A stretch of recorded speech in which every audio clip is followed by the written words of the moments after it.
Hello MGTOW, hello men, this is Howard Dare. Thanks for stopping by. So, I want to talk about why women can't love or respect men anymore. Because here's the thing, love means something different to both men and women. Surprise, you thought men and women are the same. They're not. Even their wedding vows, the traditional wedding vows, are different. To love, honor, and respect for the woman, and to love, honor, and cherish for the man. Check out my video, Why Women Can't Respect Men Anymore, because it covers this basic topic. But what it comes down to is that because the men and women want something different from each other, when they say the word love, they mean something different, right? Surprise, you don't live in a purely egalitarian society. Right? Men and women are not exactly the same. The same word means something different. Now, let's get into it, because the love and respect between the man and the woman is the fundamental foundation of the family, and the family is the basis of Western civilization. Or at least that's what we've been taught. You know that's not true anymore, right? I'm sorry.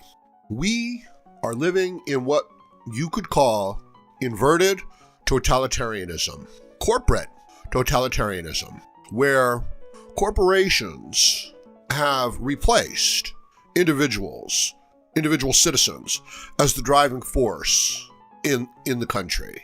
The corporations pretend to respect the traditions and the symbols of America, but of course they don't, and the individual, of course, has lost all influence with the government.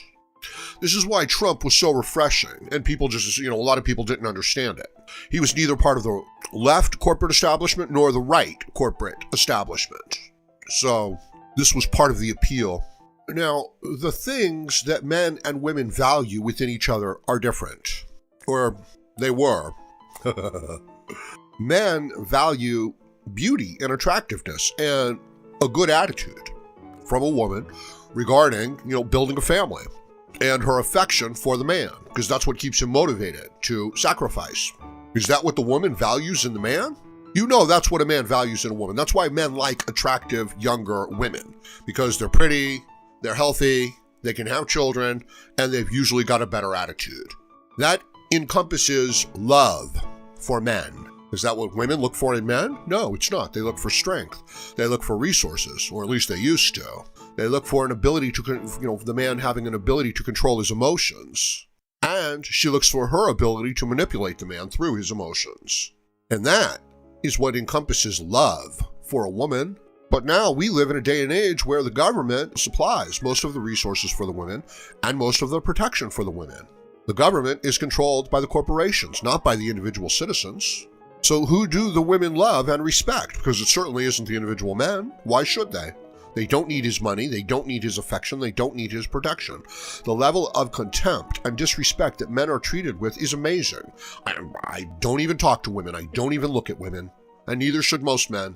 Why? Why would you want to? So that she can belittle you and talk about how she makes more money than you and how she can kick your ass and how she can do or say anything she wants with you, and if you don't like it, 5 guys will come running over there and beat the shit out of you, and then they'll put you in jail.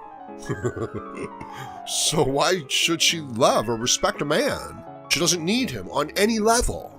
The government has taken care of that, and the corporations have seen to it.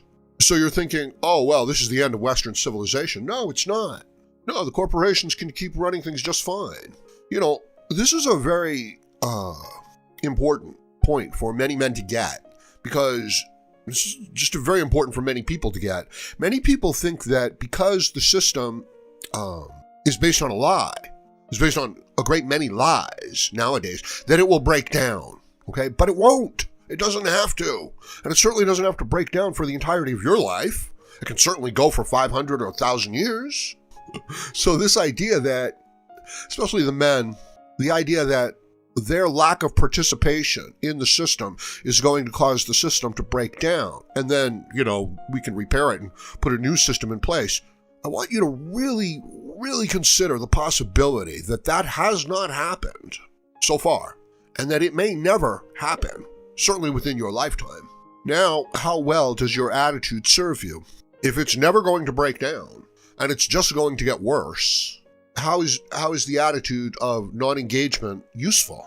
Are you sure that it's not cowardness and you're just running away from a fight because that's all you're doing?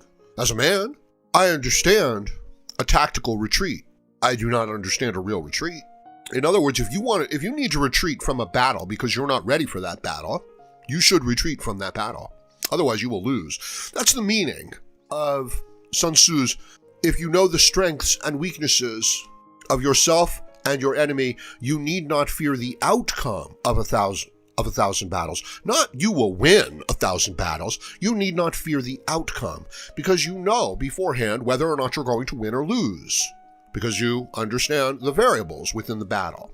Not that you're going to win all of your battles. So the women can't love or respect the men anymore. The men do not provide the resources. The men do not provide the protection. The men do not provide the leadership. The men do not demonstrate control of their emotions in difficult circumstances.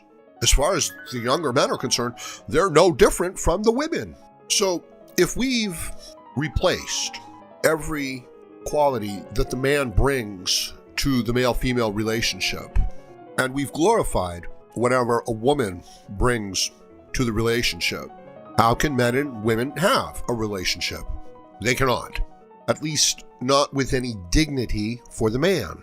And if you think as a man that you could rise your status up to a very high level, suppose you're a very wealthy man and you get together with a very poor woman, so you would think that the differential would make it so that she respects you. Well, it doesn't really work that way, because the moment that a woman gets together with a man, she assumes his social status.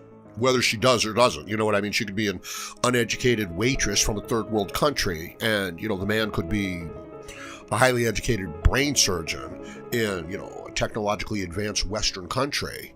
And within a short period of time of him bringing her into that setting, she will assume that that is her natural setting.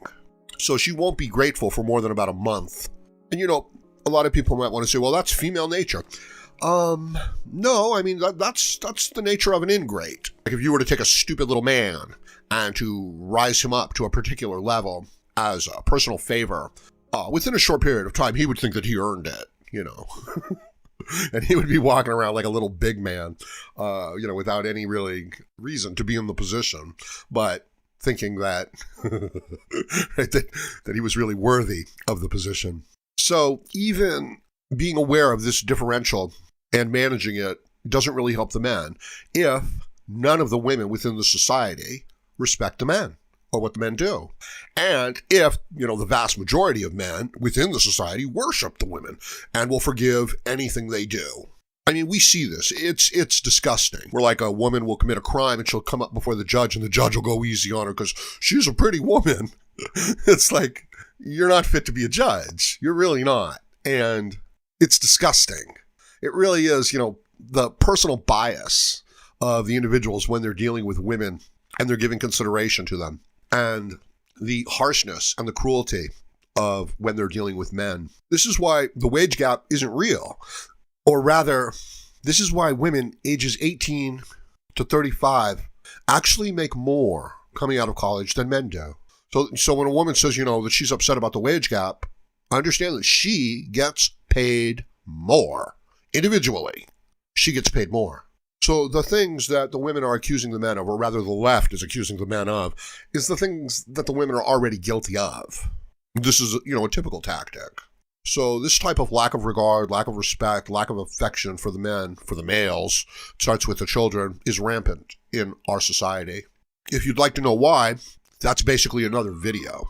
And it has to do with why people within a collective, they have no merit. They have no skills. They don't develop within a meritocracy. They develop within a collective of political interconnectedness, of intersectionality, not skills, not abilities, not anything of real value. This is why they're constantly finding fault and attacking and abusing people for, something that offends them, that hurts their feelings, that offends their moral sensibilities. But it doesn't. It's just a ploy for them to lord over other people without having any real set of skills or status with which to lord over other people. But as I said, that's another video. So let me know what you think about this in the comments section below. And please like, share, comment, subscribe, donate, and join me again, Howard Dare, as I plan to have more content for you. Thank you, everyone.